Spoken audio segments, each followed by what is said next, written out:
네, 오늘은 율법과 복음 13번째 시간인데 오늘 제목은 구원의 확신을 가지려면, 이게 제목입니다. 오늘 말씀도 잘 들어야 됩니다. 이 구원의 확신 갖는 것이 굉장히 중요해요. 구원의 확신이 있느냐 없느냐, 이거에 따라서 온전히 주님을 섬기느냐 안 섬기느냐, 이게 판가름되기 때문에 그렇습니다. 우리 예수 믿는 자들은 온전히 주님을 섬겨야 되는 자잖아요. 온전히 주님을 섬기려면 구원의 확신이 있어야 됩니다. 반대로 구원의 확신이 없으면 온전히 주님을 섬길 수 없어요. 그래서 오늘 이 부분을 좀 한번 다뤄보겠습니다. 믿는다고 하는 많은 사람들이 구원은 현재 일이 아니라 구원은 미래의 일이라고 생각하면서 믿음으로 구원을 받았어도 구원의 확신 없이 신앙생활을 하고 있습니다. 또 요즘 이렇게 가르치면서 어떤 이들은 예수를 믿고 바로 구원받는다고 가르치니까 사람들이 막 사는 것이 아니냐고 하면서 절대 믿는다고 바로 구원받는 것이 아니라고 합니다. 그러면서 구원 받을 때는 어떤 과정을 거쳐서 구원에 이르는 것이다, 이렇게 가르칩니다. 그러면서 두렵고 떨림으로 구원을 이루려는 삶을 살아야 된다. 그렇지 않으면 믿었어도 절대 구원받지 못하고 천국에 들어가지 못하는 것이다 라고 잔뜩 겁을 주면서, 그러니까 율법을 잘 지키고 11조를 잘 내고 교회에서 충성봉사하는 등의 일을 잘하라고 가르칩니다. 물론 이런 것들이 주님의 몸된 교회에서 주님을 섬기는데 있어서 마땅히 요구되는 부분이기는 하지만, 이런 것들은 어디까지나 구원받은 다음에 그것도 성령의 역사로, 그 구원의 은혜가 너무 감사해서 성령을 쫓아 자원함으로 하는 것이 되어야 하는 것이지, 이런 것들이 구원받는 조건이니까 구원받기 위해서 하라고 하면 이거 정말 잘못된 가르침입니다. 이게 행위 구원론이에요. 이게 바로 다른 복음인 것입니다. 절대 우리가 알아야 할 것은 구원은 우리의 행위와 상관없이 믿음으로 받는 겁니다. 그 믿음으로 구원이 유지되고 그 믿음으로 천국 가는 겁니다. 이거 기억해야 돼요. 에베소 2장 8절 9절입니다.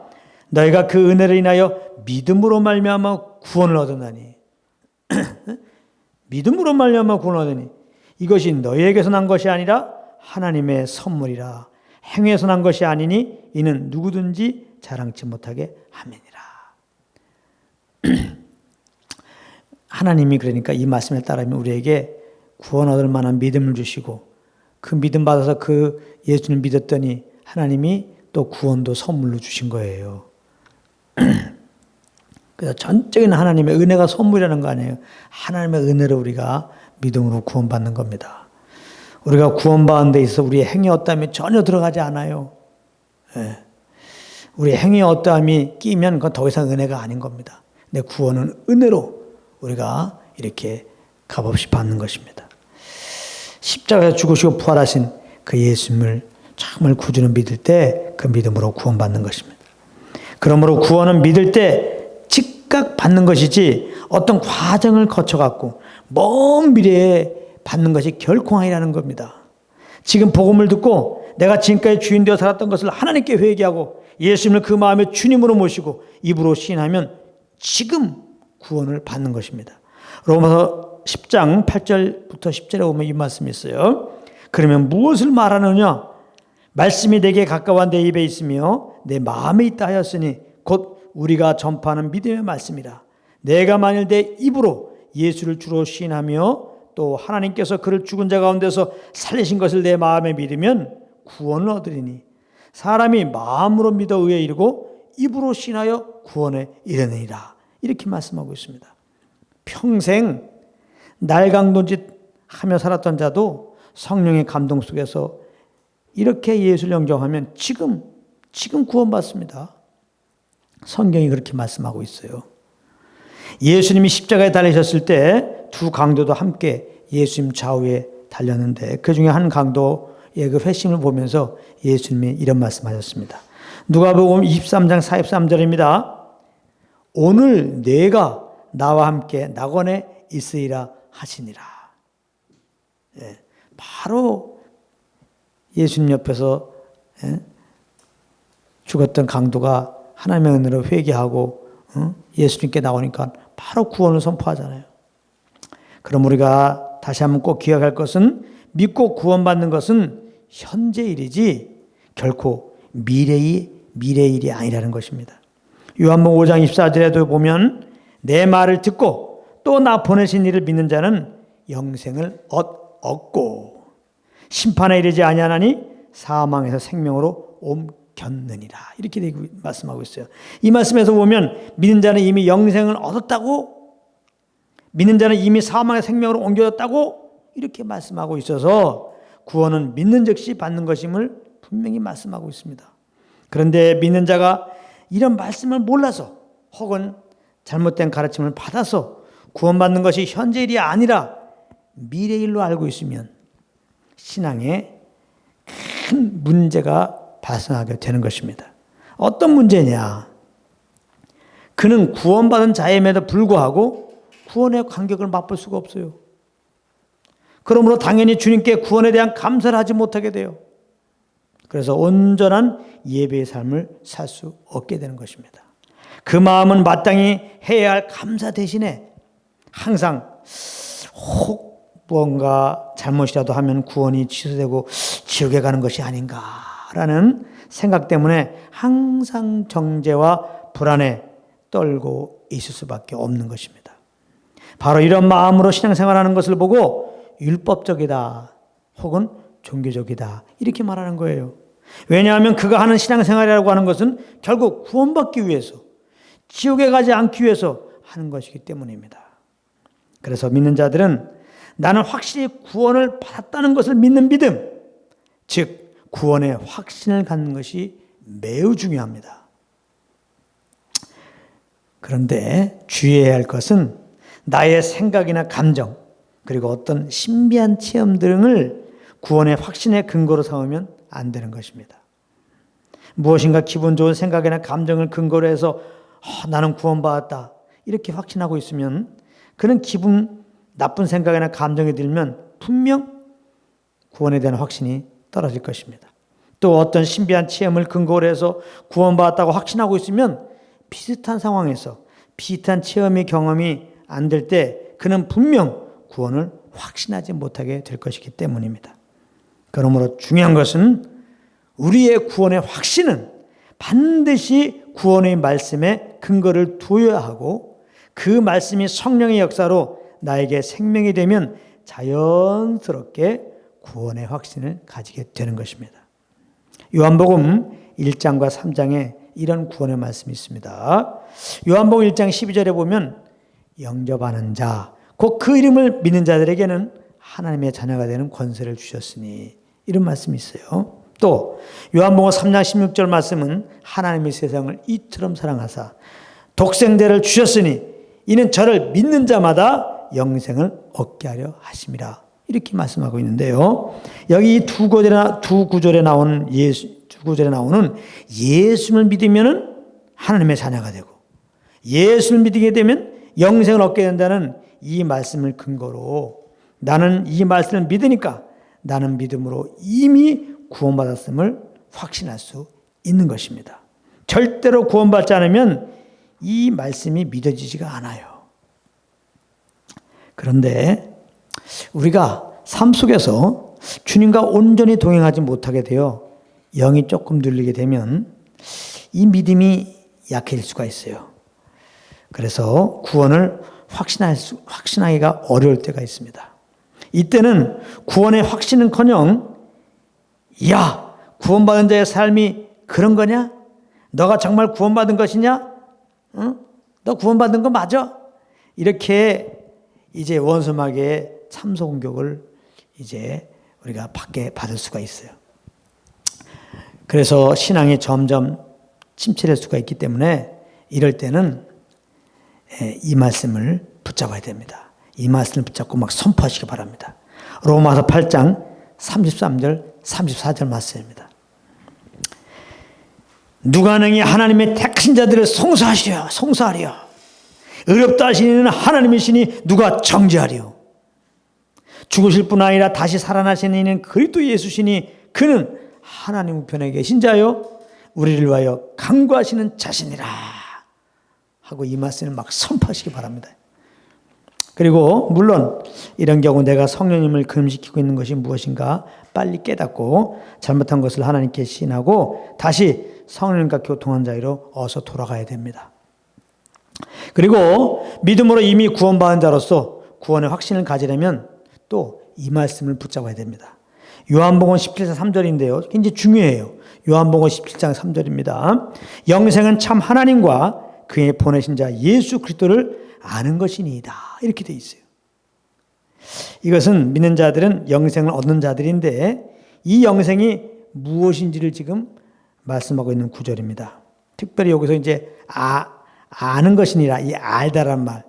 이 알다라는 단어의 의미는 지식적으로 아는 것 그것을 말하는 게 아니고 경험하여 아는 것을 말하는 단어입니다. 경험하여 아는 것. 그래서 이 말씀을 따라 보면 믿음으로 영생을 얻은 자는 이제 하나님과 예수님이 누구인지를 경험하여 아는 그 알미 있다는 것입니다.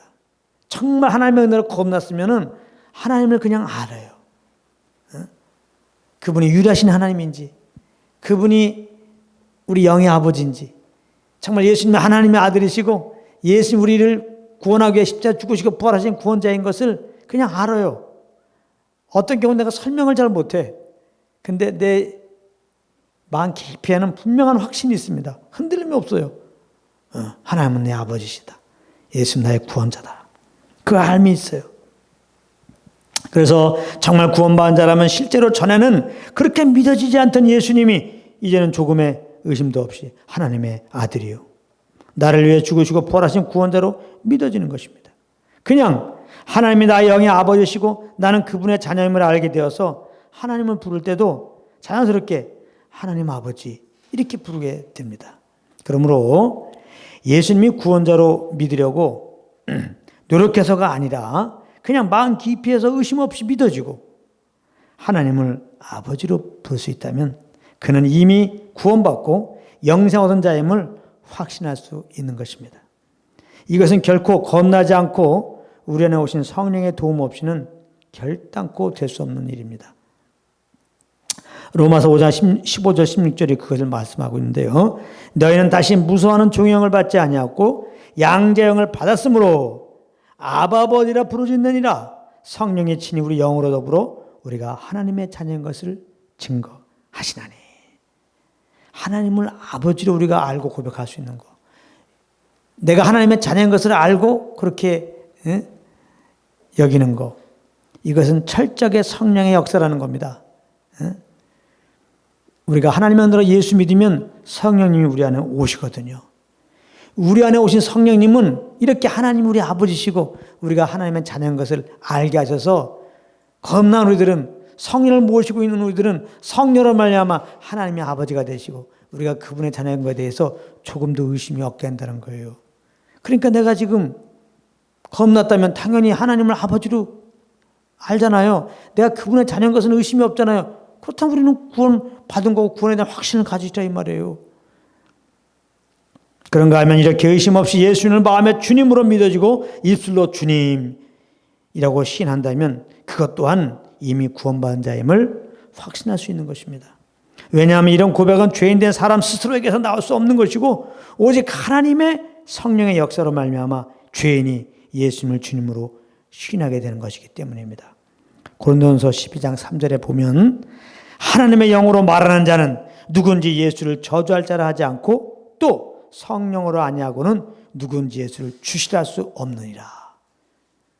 우리가 지금 예수님 나의 주님이십니다. 마음으로 믿고 이렇게 조금 더 의심 없이 믿음으로 고백하잖아요. 구원받았다는 증거입니다. 내가 하나님의 은혜로 구원받았기 때문에 성령이 내 안에 오셨고 성령의 그런 도움이 있었기 때문에 이렇게 우리가 예수님을 알고 구원자로 고백하게 된다 이 말입니다. 물론 거듭나지 않았는데 그러므로 그 마음에 예수를 주로 믿지 않고 있는데 누가 혹 입술로만 예수를 주라고 부른다면 이것은 성령의 역사가 물론 그건 아닙니다. 이런 자는 아무리 예수를 주라고 불러도 당연히 구원의 확신을 가지지 못해요. 이런 자는 먼저 하나님의 은혜를 힘입어 먼저 하나님께 엎드려 자기가 주인 되어 살았던 것을 회개하고 그 마음에 예수님을 주님으로 영접해야 됩니다. 이상 인용한 말씀 외에도 믿는 자들이 구원의 확신을 가지게 하는 말씀은 너무너무나 성경에 많이 있으니까 주님의 자녀들은 항상 성령님과 동행하는 가운데 성령의 도움을 힘입어 주야로 그리스도의 말씀을 묵상해야 되는 것입니다. 이것만이 구원의 확신을 가지게 되게 하고 그 구원의 간격 가운데 감사함으로 이제 성령을 쫓아 주님을 섬길 수 있기 때문입니다. 시편 50편 23절에 감사로 제사를 드린 자가 나를 영화롭게 하나니. 성경 보게 되면 감사로 제사 드려라. 마음에 감사함으로 하나님을 찬양하라. 마음에 감사함으로 하나님께 기도해라. 한마디로 감사가 있지 않는 것은 그건 주님이 받지 않는다는 거예요. 그건 예배가 아니라는 겁니다. 그럼 뭐에 대한 감사냐? 구원에 대한 감사입니다. 구원에 대한 감사. 예. 그러니까 내가 예수 믿고 구원받은 그런 확신을 갖고 있어야지. 예? 이런 죄인을 정말 그 아들을 통해서 나를 구원하신 그 주님의 사랑에 감사하잖아요. 그 예수 그리스도의 은혜에 감사하게 되잖아요. 그래서 감사함으로 말미암아 성령님도 암 따라 이렇게 주님을 섬기게 되는 거잖아요. 근데 이렇게 믿음으로 구원받았는데 구원받은 줄은 몰라. 예? 내가 예수 믿었는데 구원받은지를 모르고 오히려 조금 잘못하면 지옥 갈 수 있어. 뭐 이런 생각을 하게 되면 어떻게 감사할 수 있겠어요? 응? 지금까지 말씀에도 있었지만은 그의 이 구원의 확신 없이 그러므로 감사 없이 하는 그것은 율법적이고 종교적인 것이 될 수밖에 없어요. 내가 믿음으로 난 구원받았다. 이 확신이 없으니까 내가 조금 잘못하면 얼마인지 이건 구원 취소했다는 생각이 온단 말이에요. 그래서 그의 신앙이라고 하는 것은 내가 지금 똑바로 사람으로 말미암아 이제 구원에 이르게 될까 이렇게 된다 이 말이에요. 그래서 항상 우리는 예수 믿고 이제 우리는 이미 구원받았다는 확신을 가져야 돼요. 그래서 그 구원의 은혜 감사함으로 이제 성령을 쫓아 살아야 한다는 거. 이것이 하나님이 이제 받으시는 예배가 된다는 거 꼭 기억하시기를 예수님으로 축복합니다.